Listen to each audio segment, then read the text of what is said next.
The sun was hot that afternoon as billionaire Richard Thompson stepped out of his car and walked toward the supermarket. He came alone. He needed to pick up a few things for his wife Linda. As he reached the entrance, something stopped him. A soft cry, a sound of pain. He turned and looked down. There, sitting on the floor near the gate, was a small girl about 12 years old. She looked dirty, weak and afraid. In her arms was a tiny baby, no more than 6 months old, crying loudly. Richard stopped and stared at them. The girl looked up slowly. Her eyes were red from crying. She was not begging like others. She was just holding the baby close, trying to hush him. But the baby was too hungry to stop crying. Richard's heart shook. People walked past her, ignoring her like she was invisible. But Richard couldn't. He knelt beside her. "What's your name?" he asked gently. "Mary," she replied almost in a whisper. "And the baby?" "My brother. His name is David," she said. "He's hungry. I don't know what to do." Richard paused. "Where are your parents?" She shook her head. "They died in an accident. We've been sleeping outside for 2 weeks. I tried to beg, but people shout at me or just walk away. I don't want to steal. I just want to feed him." Richard looked at the baby. His small body shook from crying. His lips were dry. He looked like he hadn't eaten in days. Something deep inside Richard broke. This was not just pity. This was a calling. He had never done anything like this before, but he knew what he had to do. He stood and said, "Come with me." Mary looked scared. "To where?" "My home. You and the baby will be safe there." "But why? You don't even know me." "Because someone once helped me when I had nothing. Now it's my turn." Mary stood slowly. Her legs were weak. She held the baby tight as Richard led her to his car. The short drive felt like a dream. When they arrived at the mansion, Mary froze at the gate. "I don't belong here," she whispered. "This place is too beautiful." Richard smiled. "It's your home now." He helped her inside. A few minutes later, his wife Linda came downstairs. She was tall, classy, and beautiful. Her eyes widened when she saw Mary and the baby. "What's going on?" she asked sharply. Richard raised his hand calmly. "Let's talk in the room." They walked to the bedroom. Mary stood in the living room alone, rocking the baby, confused and afraid. In the room, Linda turned to face her husband. "Who is that girl? And that baby?" Richard took a deep breath. "I found them at the supermarket. They were begging. The baby was crying hard. I couldn't walk past them." Linda folded her arms. "So you just brought them home like that? Do you know her?" "No," he said, "but she's 12. Her parents are dead. The baby is her brother. She's been suffering. I couldn't ignore it." Linda narrowed her eyes. "Or are you hiding something from me?" "What do you mean?" "Is that your baby, Richard?" she asked. "Did you get someone pregnant outside and now you're bringing them here?" Richard's mouth opened in shock. "What? No, how can you even think that?" "Because you've been distant lately, quiet, secretive, and now you bring a strange girl and baby to this house. What am I supposed to believe?" Richard stepped closer. "Linda, look at me. I swear on everything I love, that baby is not mine. I don't know the girl. I'm just helping them. That's all." Linda shook her head slowly. "I can't take care of someone else's children. This is too much. I didn't sign up for this." "You don't have to," Richard said softly. "We still have Rose. She can help. I'll even hire a nanny. You won't be stressed." Linda's face turned cold. "So now you're making decisions without me?" "I had no choice," he replied. "I saw a starving baby. What should I have done? Look away." Linda turned her face and walked out of the room. Richard stood there alone, his heart heavy. This was not how he wanted things to go. He returned to the living room and saw Mary still standing in the same spot. She looked down when he came in. "I'm sorry," she said. "I didn't mean to cause trouble. We can go." "No," Richard said firmly. "You're staying. This is your home now." A moment later, Rose, the only maid in the house, came out from the kitchen. She stopped when she saw the girl. "Sir," she asked. "Her name is Mary," Richard said. "That's her baby brother. They'll be staying with us." Rose's eyes softened. She looked at Mary and nodded. "Don't worry, my dear. You are safe here. Richard turned to Mary. Rose will help you. Go with her. She'll get you something to eat, a bath, and clean clothes. Mary smiled weakly. She followed Rose down the hallway. Richard sat on the sofa and buried his face in his hands. He had made a choice from his heart, but now his own home was shaking. He didn't know what would happen next, but one thing was clear. He was not going to abandon Mary and David. Upstairs, Linda stood by the window staring out. Her chest was full of anger and confusion. She had been married to Richard for 15 years. Never once had he brought a stranger into their home. Why now? Why this girl? And why did he seem so connected to her already? Downstairs, Mary was sitting on a small stool as Rose bathed the baby carefully. David stopped crying and cooed softly. Mary looked around and touched the bedsheets. They were soft. Everything here felt unreal. She wanted to smile, but a part of her was still afraid. Was this a dream? Would she be thrown out tomorrow? After the bath, Rose brought them warm food. Mary ate slowly, carefully, as if she was afraid it would be taken away. Richard walked in and watched her. She paused when she saw him. "Thank you so much, sir," she said, "for everything." Richard smiled. "You don't have to thank me. Just eat and rest. Tomorrow will be better." Mary nodded. "I'll try my best not to cause problems." "You're not causing any," he said gently. "You deserve peace too." Richard walked into the sitting room the next morning. He had hardly slept during the night. Thoughts kept running through his mind. He could still see Mary's small face from the day before, and he could still hear her baby brother crying from hunger. He had made a decision. Mary needed to go to school. It was the only way to give her a chance in life. Food and shelter were not enough. Without education, she would remain trapped in the same cycle of suffering. He sat down, waiting for Linda to come downstairs. Linda appeared minutes later. She didn't greet him. Richard watched her for a moment before speaking. "Linda," he said calmly, "I want to put Mary in school." Linda frowned. "What did you just say?" "I said I want to put Mary in school," he repeated firmly. Her eyes widened. "They just came here yesterday, Richard.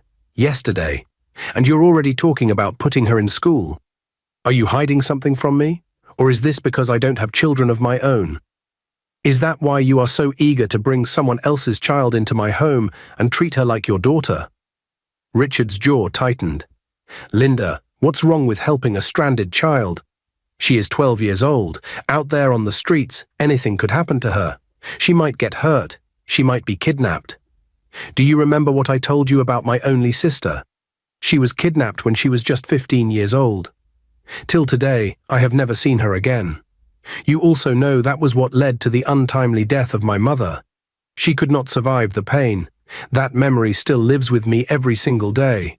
And if I can prevent another child from going through the same pain, I will." Linda's voice turning cold. "Richard, that was your family. This is different." "It's not different," Richard replied quickly. "Pain is pain. Loss is loss. That girl has no parents. She has no one else to fight for her. If we don't help her, who will? Do you want her to end up in danger when we could have saved her?" Linda sighed. "Why do they have to stay here? Why can't you take them to an orphanage? At least there, they will have other children around and trained people to take care of them. They'll be fed. You can visit if you want." Richard's voice became firm. Never. I will not take them to an orphanage. I will not abandon them like that. Do you know how many children suffer in those places? Some run away. Some never get adopted. No, Linda, not while I'm alive." Linda frowned. "So you're telling me you've already made the decision without me? You expect me to just accept it?" "I'm telling you what is right," Richard said. "And yes, I've made the decision because I cannot waste time when a child's life is in danger. I will continue to help hopeless people, and you can't do anything about it. You better accept it now." Her eyes narrowed. "Or else what, Richard? You'll chase me out of this house. Is that what you're saying?" Richard looked at her for a long moment. "I'm saying you need to decide what kind of person you want to be. Do you want to be someone who turns her back on innocent children or someone who helps give them a future? Because I already know which one I am." Linda's voice rose. "You think you're so noble, but you're forgetting something. This is my home too. You can't just bring strangers here without asking me." Richard became more angry and looked straight at her. "Sometimes, Linda, you don't wait for permission to do the right thing. You just do it. That's what I'm doing now." Without another word, Richard walked out of the house angrily. A week passed since the argument about Mary's schooling. Richard had already made arrangements for her to start attending a nearby private school. One evening, Richard returned from work with a thoughtful look on his face. He found Linda in the living room. "Linda," he began, "there's something I need to tell you. My company is sending me for a 1-month training abroad. I'll be leaving in a few days." Linda looked up, and to Richard's surprise, her face lit up. "That's great news," she said quickly. Richard blinked. "Great news. Aren't you supposed to be sad that your husband is leaving you for a whole month?" She smiled faintly. "Of course I'm sad, but it's good for your career. And maybe it will give the house a little peace." Richard stared at her for a moment, feeling a strange mix of disappointment and confusion. He had expected her to miss him, but instead she seemed relieved. He let out a quiet sigh. "All right," he said, "if that's how you feel." He walked away, deciding not to push the conversation further. Later that evening, Richard went to the guest room where Mary was sitting on the bed. She was reading out loud in a slow. Richard smiled at the sight of her. "Good evening, sir," Mary said happily when she saw him. He walked in and sat beside her. "Mary, I have something important to tell you," he began. "Daddy is going to travel for 1 month. My company wants me to attend a training program abroad. I will be leaving in a few days." Mary's smile faded a little. 1 month? "That's a long time," she said softly. "I know," Richard replied, "but it's something I have to do for work. While I'm gone, you must be a good girl. Study hard in school and help Auntie Rose when you can. She will take care of David while you are at school." Mary nodded slowly. "Yes, sir. Yes." Richard chuckled and shook his head. "Mary, don't call me sir anymore. Call me Daddy. From today, I'm your daddy, okay?" Mary's eyes lit up, and a shy smile spread across her face. "Okay, Daddy. Thank you so much for helping me and my brother." He reached out and held her small hand. "You don't have to thank me. Just grow into a good person. That will be thanks enough." "I will miss you," Mary said quietly. "Don't worry," Richard said, smiling warmly. "I will call Mummy every day to ask about you and baby David. Be of good behavior, listen to Auntie Rose, and study hard." Mary nodded again. "Okay, Daddy, I promise." 2 days after Richard traveled, the house felt different. Mary was at school, Rose had gone to the market, and Linda was alone in the mansion with baby David. From upstairs, she began to hear his cries. At first, she ignored him, but the crying grew louder, echoing through the hallways. Linda's face tightened in irritation. She finally walked to the guest room and pushed the door open. David lay on the bed, kicking his legs and crying loudly, his small fists waving in the air. Linda did not bend to carry him or try to comfort him. She stood at the edge of the bed and spoke coldly. "I just want you and your sister out of this house," she said bitterly. "I don't like you both here. You've taken over my husband's life. He is now sharing his love with you and your witch sister." She took a step closer, glaring at the crying baby. "His attention is now focused on you both. That is why your parents are no longer alive. They left you in this world, and now you're here destroying my peace." David continued to cry, his tiny body shaking, but Linda's words grew harsher. "I wish your sister had never crossed paths with my husband. You both came here and changed everything. He no longer looks at me the same way.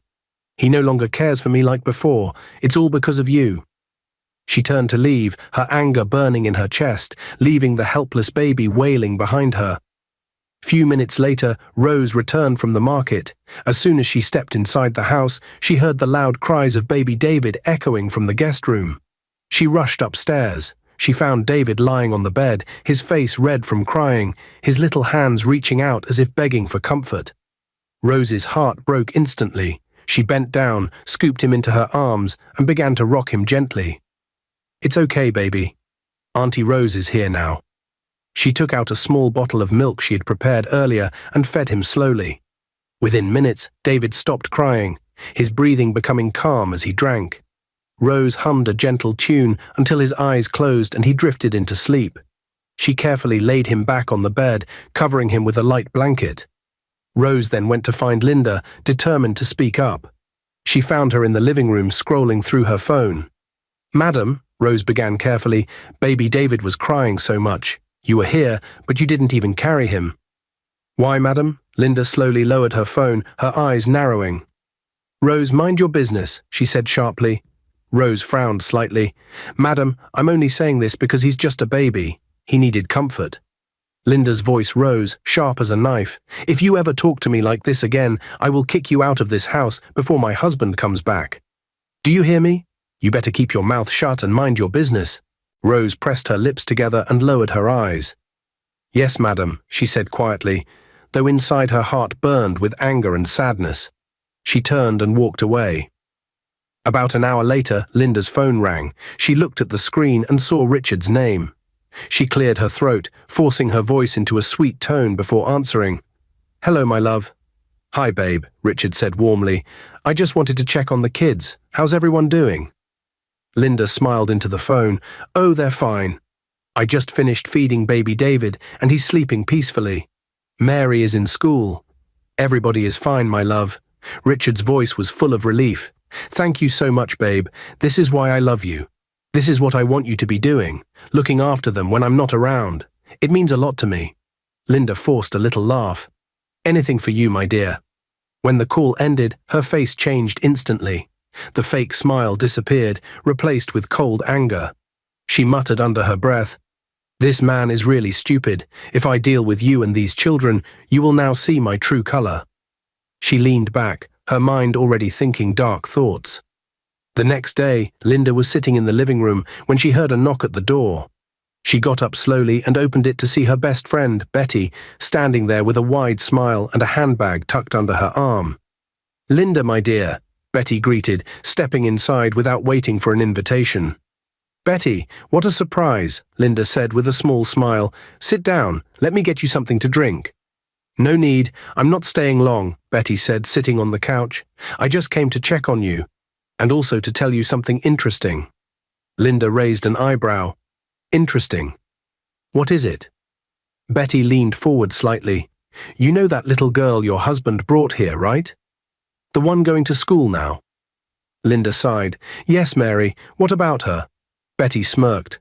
"Haven't you checked how much her school fees are?" Linda frowned. "No, I haven't." "Why?"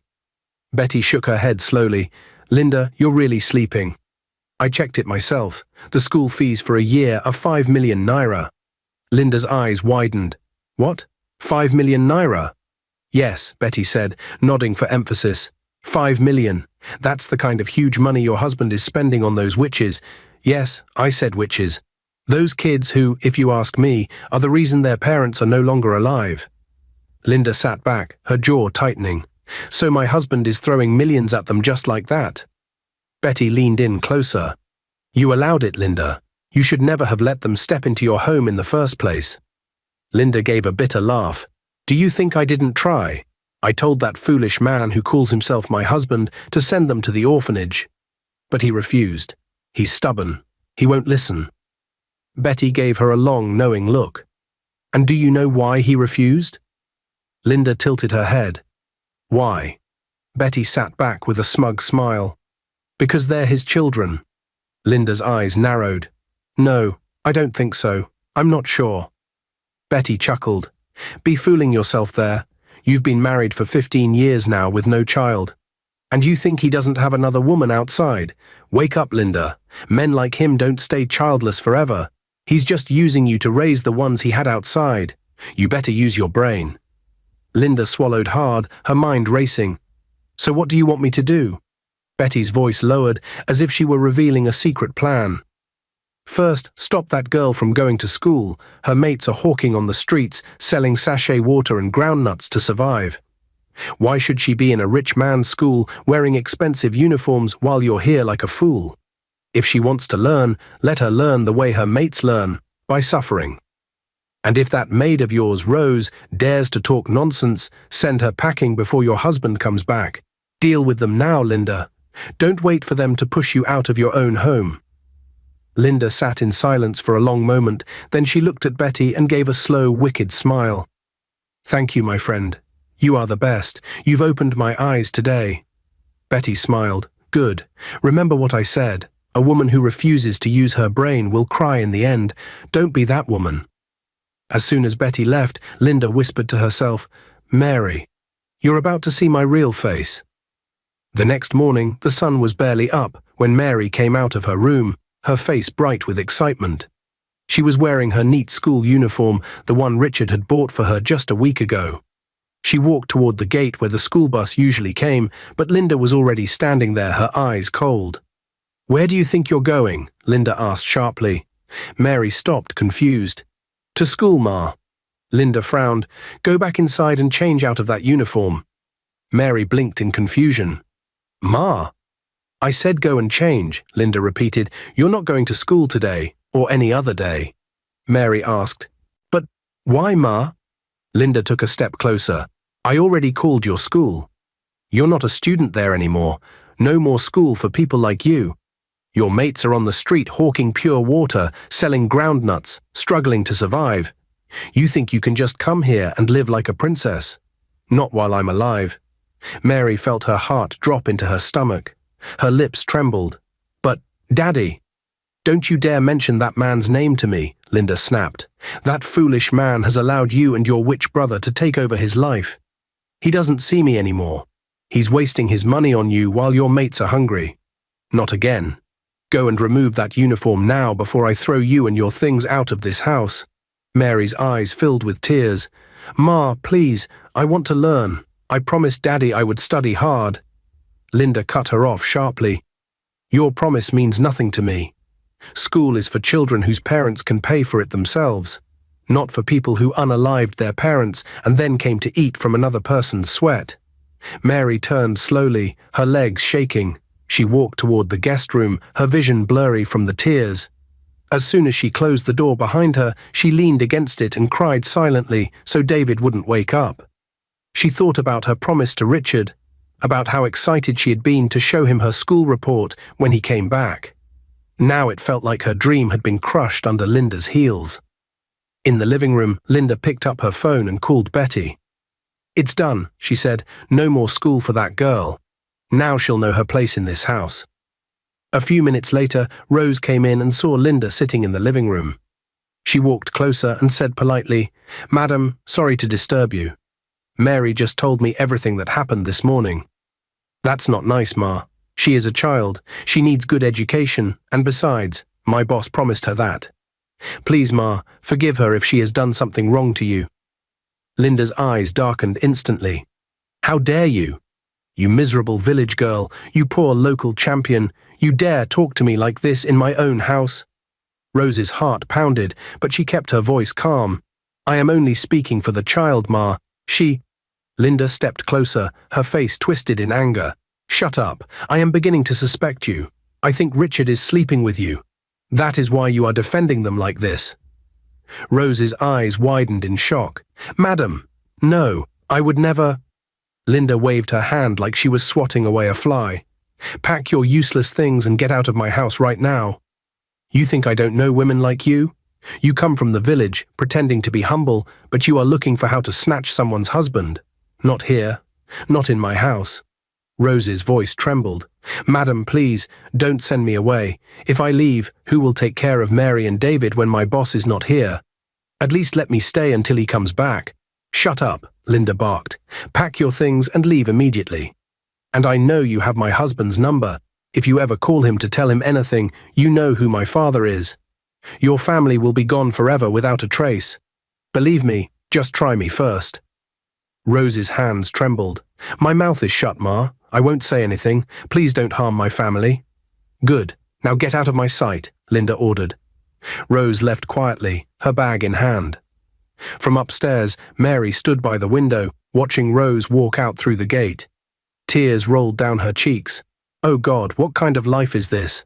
Auntie Rose is gone, and Daddy is not back. Oh God, please save me and my little brother."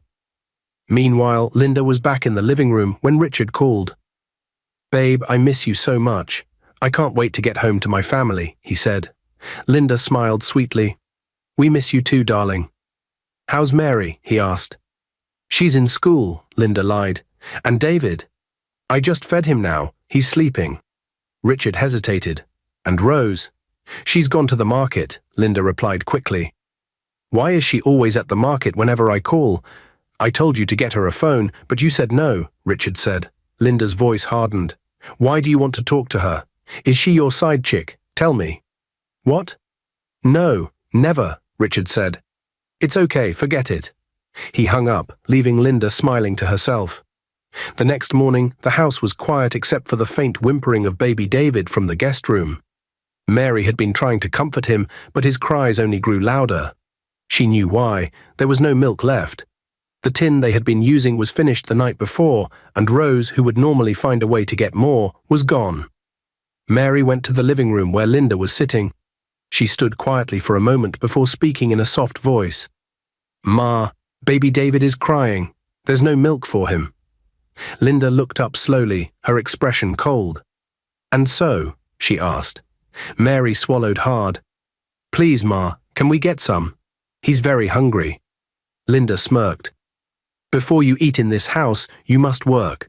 You have to hawk to feed your brother. If you don't, then you both will go hungry. No one will die if you miss a meal or two. Mary's heart sank, but she nodded quickly. Okay, Ma, I will do it. She hesitated, then added, Please, Ma, take care of my brother before I come back. Help me go to our room and carry him when he cries. Linda's eyes widened in mock disbelief. Are you normal? How dare you try to control me, telling me what to do in my own husband's house? Mary's eyes widened in fear. I'm sorry, Ma, I didn't mean— Shut up, Linda snapped. She went to the kitchen, picked up a tray and filled it with ripe bananas from the fridge. She handed it to Mary. Here, go to the street and sell these. Don't come back until it's finished. Mary took the tray carefully. Yes, Ma.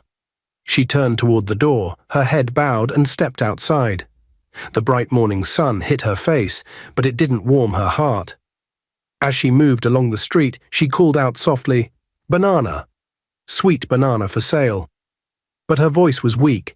Inside her chest was a heaviness she couldn't shake. Each step felt like a reminder of how far her life had fallen. She thought of the school uniform folded neatly in her room, the books she loved to open every morning, the promise she made to Daddy Richard to study hard. Now here she was, hawking on the street, not for herself, but to feed her baby brother. As she walked, she whispered under her breath, God, please save us from this wicked woman. Please don't let anything bad happen to David while I'm gone. After a while, Linda went to the guest room.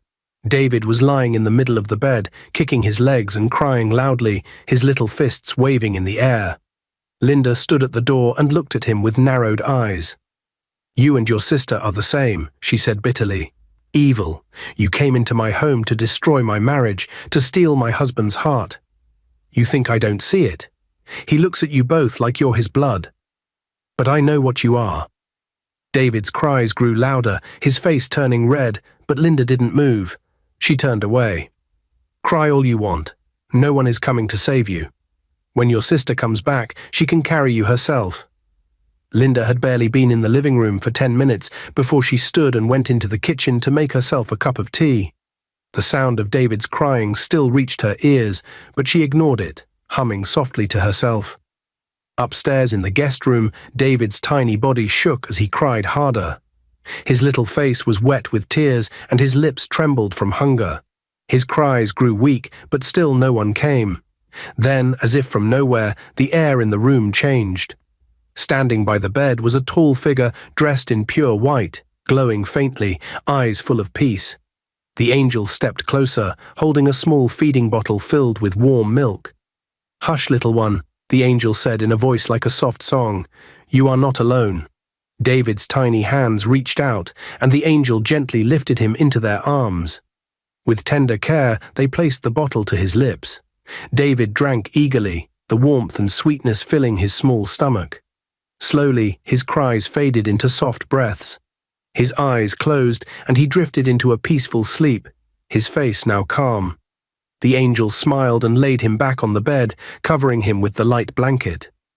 They stood for a moment, watching him sleep, and whispered, You are protected. No evil will harm you or your sister. Help will come. Then, as silently as they had arrived, the angel faded away, leaving the room warm with a strange, peaceful light. Meanwhile, downstairs in the kitchen, Linda paused for a moment, tilting her head. That witch boy has stopped crying, she muttered to herself with a smirk. Maybe he's finally unalived. Who cares? She laughed softly, the bitterness matching the cruelty in her heart. By late afternoon, Mary returned to the mansion, her small feet sore from walking under the hot sun. The tray on her head was empty, every single banana had been sold. Linda was in the living room, said, "So, you're back." Mary placed the empty tray gently on the floor. "Yes, Ma, I sold everything." She hesitated, then added with a small smile, "And one man gave me some money." That caught Linda's attention. She looked up sharply. "What do you mean, some money? How much?" Mary reached into her pocket and brought out crisp notes. 20,000 naira, Ma. He said I was too small to be hawking. He bought all the bananas and gave me the rest of the money to help me and my brother. Linda's eyes narrowed. "So you took money from a man as little as you are?" Mary's smile faded instantly. "No, Ma, it's not like that. He was just one uncle. He was kind. I didn't even ask for it. He said I should use it to take care of my brother." Linda frowned. "Don't lie to me. You think I don't know girls like you? That's how you start. You meet a man, and next thing you're doing things you're not supposed to do. In my husband's house." Mary shook her head desperately. "No, Ma, I swear, he was just kind. He even told me to stop hawking because I'm too young." Linda's face hardened. "You can swear until your tongue falls out. I don't believe you. And because of that, you're going to sleep tonight with an empty stomach." Mary's eyes filled with tears. "Ma, please, I haven't eaten all day." "Shut up," Linda snapped. "Witches don't get fed in my house, and tomorrow morning you're going to hawk again. This time you better bring back only the money from the sales, not any extra from strange men. Do you hear me?" Mary nodded. "Yes, Ma." Mary turned and walked slowly toward the guest room. When she stepped inside, she found David sleeping peacefully on the bed. She touched his tiny hand and whispered, "Don't worry, I'll find a way to protect you. Even if I go hungry, you will eat." It had been 3 weeks since Richard traveled. In that time, Mary's life had become a cycle of hawking on the streets, returning to find David crying and facing Linda's constant cruelty. There had been no school, no lessons, only work and hunger. That morning, Mary left the house early with a tray of oranges to sell.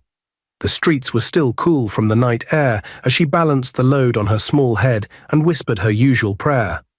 "God, please keep David safe until I come back." Not long after she left, Richard's call came through. Linda was in the living room when her phone vibrated. She sighed, put on her sweetest voice, and answered.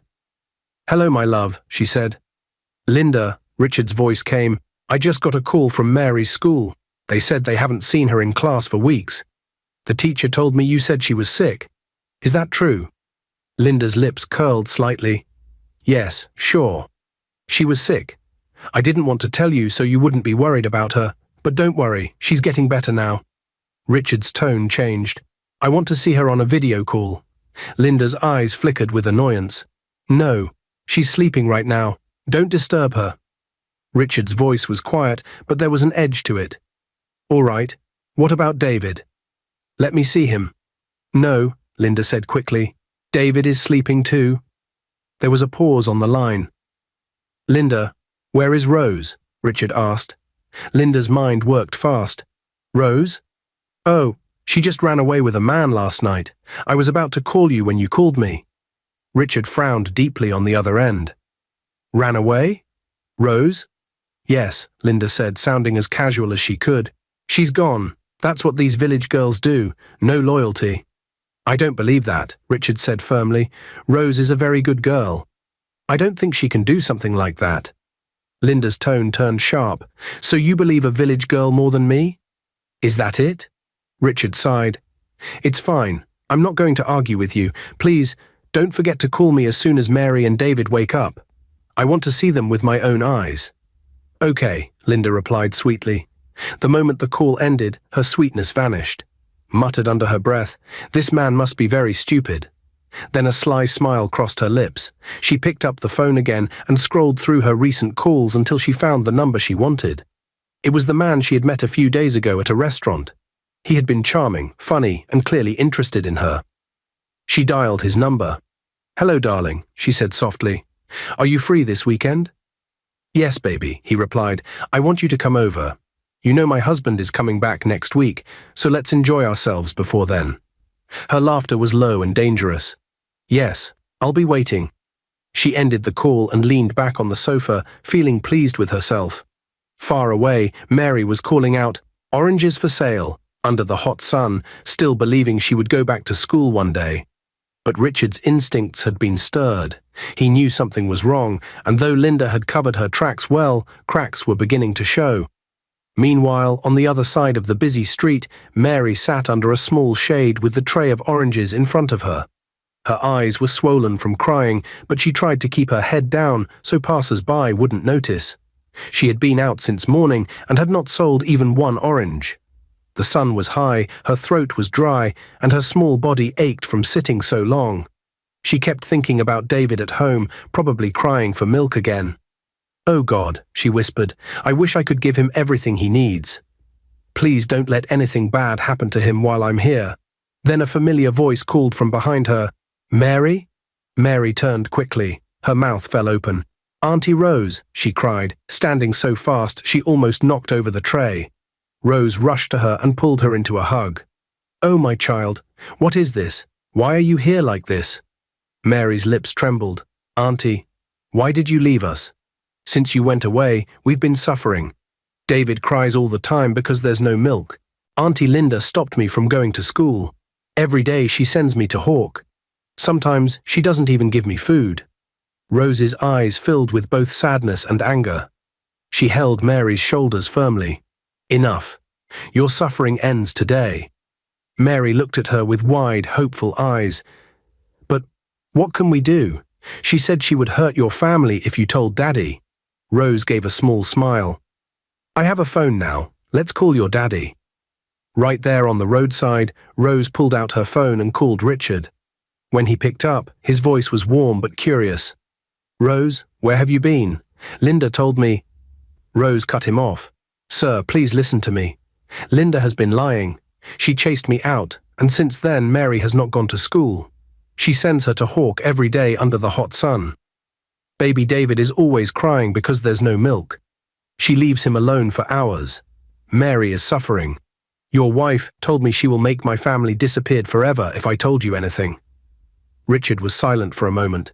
Then his voice came through, full of controlled rage.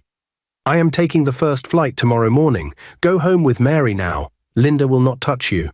She lied to you. Her father is not powerful. Her parents live in the village, poor and miserable like their daughter. She only wanted to scare you." After the call, Richard immediately phoned his police commissioner friend. "I need Linda Thompson arrested before I get home. I'll explain everything when I arrive. Make it happen." By the time Rose and Mary reached the house, a police van was parked at the gate. Officers were leading Linda out in handcuffs. "What is this?" Linda shouted, struggling. "Do you know who my father is?" One of the officers looked at her calmly. "Save it for the station." The next morning, Richard arrived and pulled Mary into his arms. "Daddy's here now," he said softly. Mary clung to him. "Daddy, we suffered. Auntie Linda refused to give me food one day because a good man gave me extra money after buying bananas. She called me a witch." Richard's heart ached. "I'm so sorry for leaving you both. That will never happen again. Daddy loves you so much." Rose tried to stand and leave, but Richard stopped her. "You're not going anywhere. Linda is gone and I'll make sure she stays in jail for a long time. You will stay here and help me raise my kids." Meanwhile, that afternoon, Richard went to visit his close friend, Dr.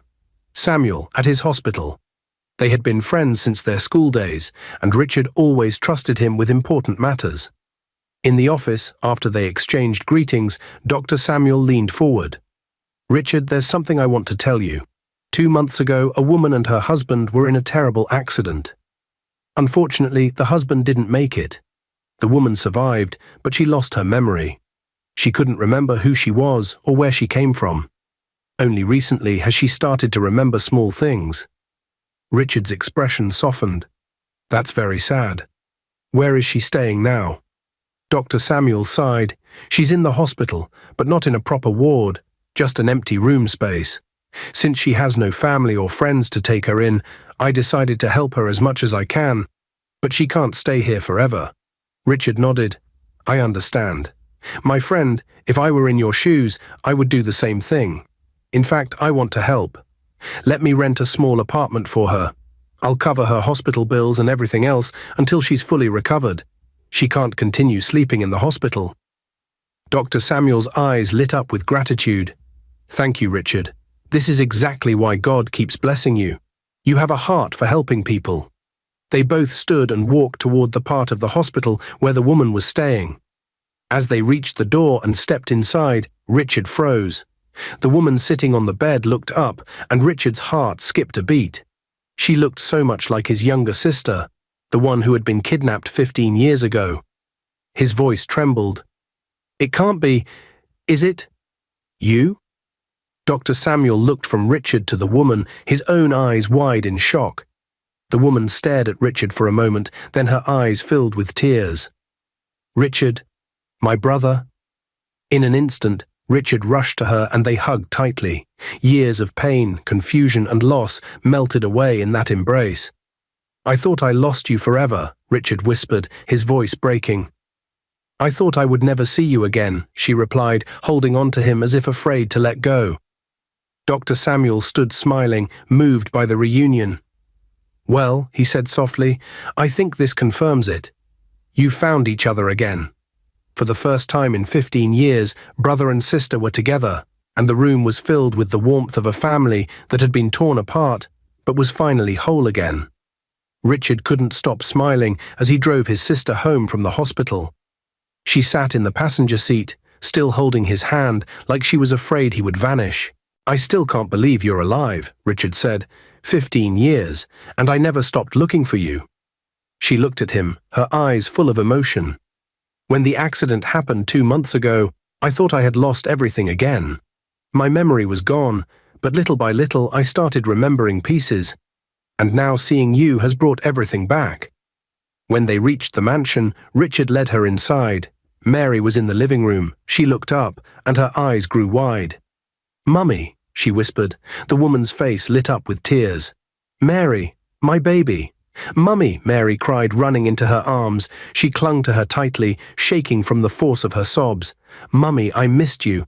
I thought I lost you forever. I thought you died in the accident. Her mother kissed her head over and over, holding her close. No, my child, I'm alive. I'm here now. I will never leave you again. Mary pulled back just enough to look into her face, still crying. Mummy, I prayed for you every night. Her mother wiped her tears gently. And God heard you, my angel. Richard's heart swelled as he watched them. Not only had he found his long-lost sister, but Mary and David had been given back their mother, a miracle he hadn't dared to dream of. A year later, joy returned to the house in an even greater way. Richard and Rose, who had grown close through all the trials, got married in a beautiful ceremony surrounded by friends and family. Months later, Rose gave birth to healthy twin boys. Richard held them in his arms, looking around at the family he had built. A sister returned from the shadows of the past, a loving wife, and 4 beautiful children, filling the home with laughter. The pain of the past was still a memory, but it no longer controlled their lives. They had moved from tears to joy, from loss to love. They lived happily ever after. Dear viewers, what lessons did you take away from this dramatic tale? We'd love to hear your thoughts in the comments below. If you enjoyed the story, give us a thumbs up, share it with friends, and hit that subscribe button.